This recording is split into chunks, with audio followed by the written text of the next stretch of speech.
از حادثه تروریستی در تالار کنسرتی کراکوس سیتی هال در مسکو که باعث مرگ 145 نفر گردید اینک 2 ماه گذشت. گمانبران این حمله در لحظه اول بازداشت زیر فشار و بعدا در شرایط ناروشن در بازداشتگاه گفتند که توسط تلگرام به دام افتاده‌اند. با گذشت 2 ماه جزئیات تفتیشات پرونده و همین طور چگونه توسط تلگرام به دام افتادن گمانبران معلوم نیست. در همین حال دادگاه برای انجام تفتیشات مهلت حبس پیشکی همه گمانبران را تا 22 آگوست تمدید کرد. اما این ترکت بار دیگر موضوع مقاومت با افراطگرایی را داغ کرد. طبق اطلاع مرکزهای مبارزه با ایدئولوژی افراطگرایی، سازمانهای تروریستی و اکستریمیستی در برابر فعالیت گسترده اطلاعاتی توسط شبکه‌های اجتماعی به مغزشویی جوانان مشغول هستند. اکثرا مهاجران بیشتر به این دام‌ها می‌افتند. مقامات تاجیکستان را هم این موضوع نگران کرده است. بر اثر تشویقات گسترده اکستریمیستی توسط شبکه‌های اجتماعی و هنگام در مهاجرت مهنتی قرار داشتن شهروندان، شامل شوی جوانان به تشکیلات اکستریمیستی و تروریستی دولت اسلامی و دیگر گروه‌های تروریستی افزوده نگرانی‌های جدی جامعه را به میان آورد. تحلیلگران سبب اصلی جلب شهروندان را به گروه‌های افراطی با آگاهی کمی آنها از مسائل‌های دینی و وعده مبلغ‌های هنگفت ربط می‌دهند. کارشناسان بر این نظرند که نه هر مطلبی که در شبکه‌های اجتماعی با بسم الله سر می‌شود با دین ربط دارد و نه هر مبلغ هنگفته که نفران ناشناس وعده می‌دهند به مقصد است.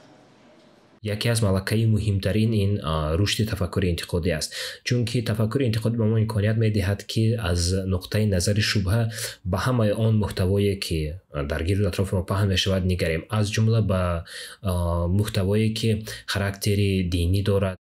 همه شبکه‌های اجتماعی بر ضد مطالب افراط‌گرایانه مبارزه می‌برند. مطلب‌های خصوصیت افراطی داشته را پاک و صحیفه‌های کاربران آن را مسدود می‌کنند.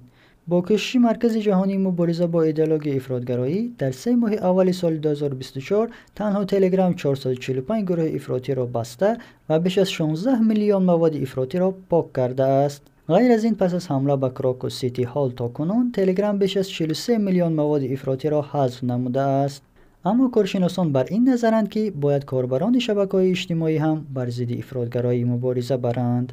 وقتی که شما میبینید که یگان محتوا خاراکتر افراطگرایانه یا که دارد یا اینکه تروریسم را پیشبری میکند، پس شما خودتان میتوانید که از مکانیزم فرستادن شکایت از بالای این گونه محتوا استفاده برید. در این حال الکی مدیراتوران شبکه‌های اجتماعی مجبور میشوند که آن را خوبتر و دقیق‌تر ببینند، سنجند و فهمند که آیا آن خاراکتر افراطگرایانه دارد یا اینکه نه. یکی از راه‌های پیشگیری این ایجاد کردن همون سامانه‌هایی که گفتید، سامانه‌هایی که الटरनेटिव مینامند، سامانه‌هایی که سازنده و بخشیده شده‌اند با امکانیت‌های انسان و رشد استوار. نمیگوید که برای چی اون گروه‌ها بدن، میگوید که برای چی تحصیل خوب منفعت دارد. حقوق‌شناسان میگویند که قانونگذاری تاجیکستان برای فعالیت تروریستی و اکستریمیستی، سفیدکنی و تشویق و ترغیب آن در اینترنت جزای سنگین پیش بینی کرده است، حتی تا حبس ابد. تروریسم و اکستریمیسم در کودکس جنایتی با کاتگوری جنایت‌های وزین و مخصوص وزین داخل شدند. مثال اگر که طریق اینترنت همین جنایت عملی کرده شود، نسبت به همین شخص جوابگری تا 12 سال یا از 12 سال زیاد، یعنی که میتوانند 25 تا 30 سال جزا دهند. و در کودکس جنایتی با کاتگوری جنایت‌های مخصوص وزین اینچنین حکم قتل پیش بینی شده است. لیکن از سببی که 2004 تاجیکستان یک قطار حجت‌های بین‌المللی به امضا رساند، حکم قتل عوض شده است به حکم ابد. همه روزه میلیون ها جوان از شبکه‌های اجتماعی استفاده میبرند، با نفران گوناگون ارتباط پیدا میکنند و مطلب‌های پسندیده‌شان لایک میگذارند و آن را به دوستانشان میفرستند. در نهایت برخی اعضای گروه‌های تروریستی و اکستریمیستی میشوند که گاه خود بیخبر میمانند، اما ندانستن قانون هیچ کس را از جوابگری آزاد نمیکند. مهرآفرین نجیبی، آسیا پلیوس.